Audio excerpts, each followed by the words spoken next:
கர்த்தருக்கு ஸ்தோத்திரம். கர்த்தருடைய நாமம் மகிமைப்படுவதாக. அவர் என்னை ஒருபோதும் கைவிட மாட்டார்.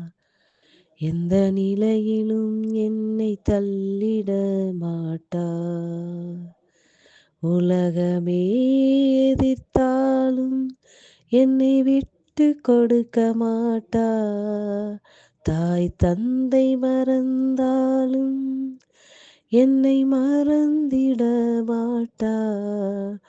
அவர் என்னை ஒருபோதும் கைவிட மாட்டார்.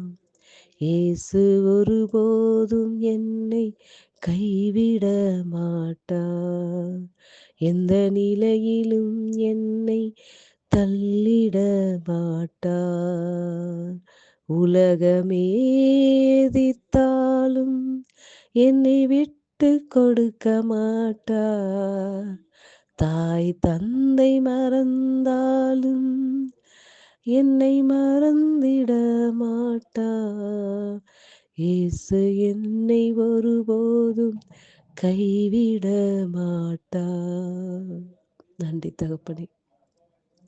எங்களை அதிகமாய் நேசிக்கிற அன்பின் பரலோக தகப்பனே, அப்பா அந்த நல்ல வேலைக்காய் நன்றி நிறைந்த இதயத்தோடு உம்மை துதிக்கிறோம், உம்மை ஸ்தோத்திரிக்கிறோம். மட்டுமா எங்களை கிருபையாய் நடத்தி வந்த அன்புக்காக நன்றி செலுத்துகிறோம்.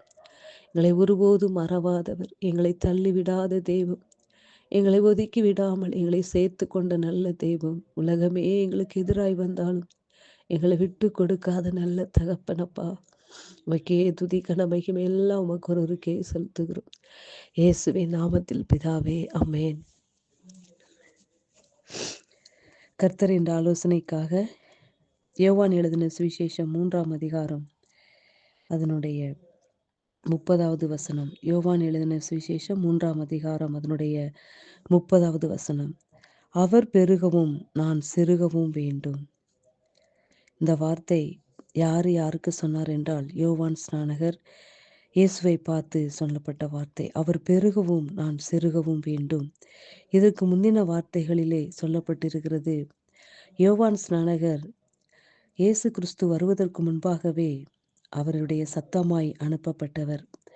அவர் அநேகருக்கு மனம் திரும்புதலுக்கேற்ற ஞானஸ்தானத்தை கொடுத்து வந்தார். இயேசுவுக்கும் அவரால் ஞானஸ்தானம் கொடுக்கப்பட்டது.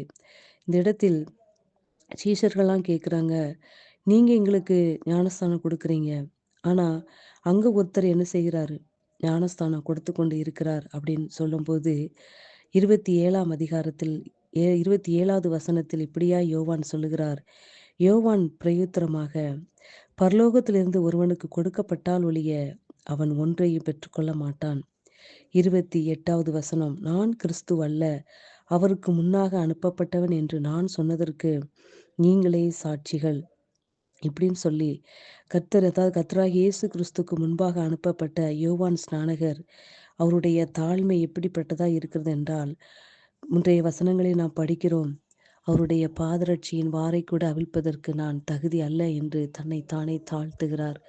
இயேசு கிறிஸ்துக்கு முன்பாகவே அனுப்பப்பட்ட அந்த யோவான் ஸ்நானகர் இயேசு கிறிஸ்துவுக்கு முன்பாக தன்னை முற்றிலுமாய் தாழ்த்தி அவருடைய பாதரட்சியின் வாரை கூட அவிழ்ப்பதற்கு நான் பாத்திரவான் அல்ல என்று சொன்ன மாத்திரத்திலே இந்த இடத்தில் மற்றொரு வார்த்தையாய் சொல்லுகிறார், அவர் பெருகவும் நான் சிறுகவும் வேண்டும்.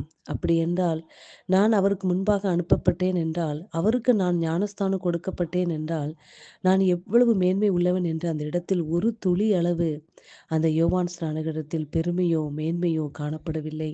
அந்த இடத்தில் தன்னை முழுவதுமாக தாழ்த்தி, இயேசு கிறிஸ்துவிடம் தன்னை முழுவதுமாக தாழ்த்தி, அவர் என்னில் பெருக வேண்டும், நான் முற்றிலும் சிறுக வேண்டும் என்று இந்த இடத்தில் சொல்லுகிறார். அன்பு பிள்ளைகளே, கர்த்தராகிய இயேசு கிறிஸ்து இன்று நமக்கு சொல்லப்படக்கூடிய வார்த்தை, அவர் நம்மிலே பெருக வேண்டும், நாம் எவ்வளவேனும் சிறுக வேண்டும். அப்படி என்றால் என்ன? அவர் பெருக வேண்டும் என்றால் அவருடைய குணநலங்கள், அவருடைய சுபாவங்கள், அவருடைய அன்பு, அவருடைய இரக்கம், அவருடைய தயவு, அவருடைய கருணை எல்லாம், அவரிடத்தில் இருக்கிற என்ன குணாதிசயங்கள் இருக்கிறதோ அத்தனையும் எனக்குள்ளாய் அது என்ன செய்ய வேண்டும்? பெருக வேண்டும். சிறுக வேண்டும் என்றால் என்னுடைய சுபாவங்கள், என்னுடைய மாம்ச சிந்தைகள், என்னுடைய ஜென்ம சுபாவங்கள் எல்லாம் என்ன செய்யணும்? அடிபட்டு ஒண்ணுமில்லாமல் போக வேண்டும் என்று அந்த இடத்திலே யோவான் ஸ்நானகர் சொல்லுகிறார். அன்பு பிள்ளைகளே, இன்று நம்மிடத்தில் கர்த்தர் எதிர்பார்க்கிறது இந்த ஒரு காரியத்தான். அன்பு பிள்ளைகளே, தேவன் விரும்புகிறது அவர் நம்மில் எவ்வளவேன்னு பெருகணும், எவ்வளவு கிறிஸ்து நமக்குள் பெருக வேண்டும். நம்முடைய பார்வையில், நம்முடைய சிந்தனையில், நம்முடைய செயல்களில், நம்முடைய நினைவுகளில், நம்முடைய யோசனைகளில், எல்லாவற்றிலும் அவருடைய சிந்தனை மாத்திரமே மேலோங்கி இருக்க வேண்டும். முற்றுமுடிய உச்சந்தலை உள்ளங்கால் வரை, எலும்பு தசை ஊனு நரம்பு எல்லாவற்றிலும் இயேசு இயேசு இயேசு, அவரை பற்றியதான சிந்தனை, அவரை பற்றியதான நினைவுகள், அவர் எப்படி மற்றவரிடத்தில் அன்பு கூர்ந்தாரோ, மற்றவரிடத்தில் எவ்வளவு தயவாய் நடந்து கொண்டாரோ, எவ்வளவாய் நேசித்தாரோ, மற்றவர்களுக்கு எவ்வளவாய் இரக்கம் பாராட்டினாரோ, அப்படிப்பட்ட சுபாவங்கள் என் உச்சந்தலை முதல் உள்ளங்கால் வரை என்ன செய்ய வேண்டும்? பெருகி கொண்டே இருக்க வேண்டும். இயேசு என்ற இரத்தம், அவர் இரத்தத்தினாலே என்னை மீட்டவர், நான் அவருடைய பிள்ளை என்று சொல்லுகிற ஒவ்வொரு தேவனுடைய பிள்ளைகளும் தாயை போல பிள்ளை என்று உலக புலமொழி சொல்லுகிறது. அதே போல தகப்பன் பெற்ற பிள்ளைகள் நாம், அவருடைய விலையேற பெற்ற இரத்தத்தினாலே மீட்கப்பட்ட நம்ம தேவனுடைய பிள்ளைகளாய் இருக்கிற நம்ம அவரை போல அவருடைய இரத்தத்தில் என்ன எண்ணங்கள் காணப்படுகிறதோ, என்ன யோசனைகள் அவர் மனதில் தோன்றுகிறதோ, அவருடைய கை எதை செய்யுமோ, அவருடைய கால் எதை பின்பற்றுமோ, அதைத்தான் தேவனுடைய பிள்ளைகளாகிய அவருடைய புத்திரர்களாகிய நம்மளுடைய பார்வையும் சிந்தனையும் செயலும் அத்தனையும் அவரை போல இருக்க வேண்டும். அவர் பெருகணும் உச்சந்தலை முதல் உள்ளங்கால் வரை. எவ்வளவுக்கு எவ்வளவு அவர் பெருக வேண்டுமோ அவ்வளவு நான் என்னுடைய சுய சிந்தனைகள், மாம்ச எந்தனங்கள், சுபாவங்கள், என் ஜென்ம சுபாவங்கள் அத்தனையும் முற்றிலும் ஆண்டவரே, முற்றிலும் என் உள்ளத்தில் இருந்து என் உச்சந்தலைமை உள்ளங்கால் வரை அத்தனையும் என்ன செய்ய வேண்டும்? இல்லாமல் காணாமல் போக வேண்டும். அதுதான் அந்த இடத்தில் கர்த்தர் விரும்புகிறார். யோவான் எவ்வளவு ஒரு தாழ்மையான மனிதர். அந்த இடத்தில் கிறிஸ்து எவ்வளவேனும் என்னிடத்தில் பெருக வேண்டும், நான் எவ்வளவேனும் செருக வேண்டும் என்று அந்த இடத்தில் சொல்லுகிறார். இன்று முதல் அன்பு தேவனுடைய பிள்ளைகளே, கர்த்தருடைய சிந்தனை, அவருடைய எண்ணங்கள், சிந்தனைகள் எப்படிப்பட்டதாய் இருந்ததோ, அவர் நம்மை பார்த்து நான் அவரை போல நம்மளை மாற்றுவதுதான். அப்படியாக நம்மளை படைத்தார். அவருடைய மாறுதலாக, அவருடைய ரூபமாக, சாயலாக நம்மளை படைத்தார். அவரை போல நம்மளை மாற்றுவதற்காகத்தான் அவரை போல நம்மளை உருவாக்கினார். அன்பு பிள்ளைகளே, அவருடைய கரத்தின் கிரியைகள் வேற வேறவாய் இருக்கலாம். வானம், பூமி, உலகத்தில் உள்ள அத்தனை அவருடைய கரத்தினாலும் அவருடைய வார்த்தையினாலும் உருவாக்கப்பட்டது. ஆனால் நம்மளை மாத்திரம் மனுஷன் என்ற மண்ணிலிருந்து உருவாக்கப்பட்ட மனுஷனை அவர் சாயலாக உருவாக்கினார். அன்பு பிள்ளைகளே, சாயல் மாத்திரம் அவரை போல இருந்து கொண்டு உள்ள இருக்கிற சுபாவங்கள் அத்தனையும் நான் வேறு விதமாய் மாம்ச சிந்தை கொண்டிருந்தேன். ஆனால் அந்த இடத்தில் நான் அவருடைய பிள்ளை என்பதற்கு எந்த ஒரு தகுதி அற்றவளாய் இருப்பேன்.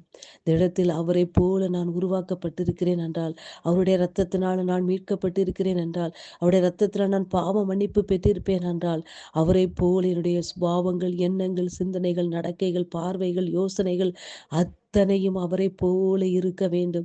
அவர் எவ்வளவேனும் என்னில் பெருக வேண்டும், எவ்வளவேனும் பெருக வேண்டும். ஒவ்வொரு நாளும் இயேசு என்னில் பெருக வேண்டும் என்று ஒவ்வொரு நாளும் நீங்கள் மனதில் நினைத்துக் கொள்ளுங்கள். அன்பு பிள்ளைகளை, உங்களுடைய எல்லா காரியங்களிலும், எல்லா செயல்களிலும், எல்லா பார்வையிலும், எல்லா நினைவுகளிலும் இயேசு மாத்திரம் உயரணும், இயேசு மாத்திரம் எவ்வளவேனும் பெருகணும். நான் எவ்வளவேனும் என்னுடைய சுய சிந்தனைகள், என்னுடைய சுபாவங்கள், எண்ணங்கள், சிந்தனைகள் அத்தனையும் எவ்வளவேனும் குறைக்கப்பட வேண்டும் என்று ஒவ்வொரு நாளும் நாம் என்ன செய்ய வேண்டும்? அவருடைய சமூகத்தில் நாம் கேட்கும் பொழுது கர்த்தர் நம்மை அவரை போல நம்மளை மாற்ற அவர் எவ்வளவேனும் நம்மில் பெருக அவர் கிருபை செய்வார். அன்பு பிள்ளைகளே, வார்த்தை நிமித்தமாக கர்த்தர் உங்களை ஆசீர்வதிப்பாராக. ஆமென்.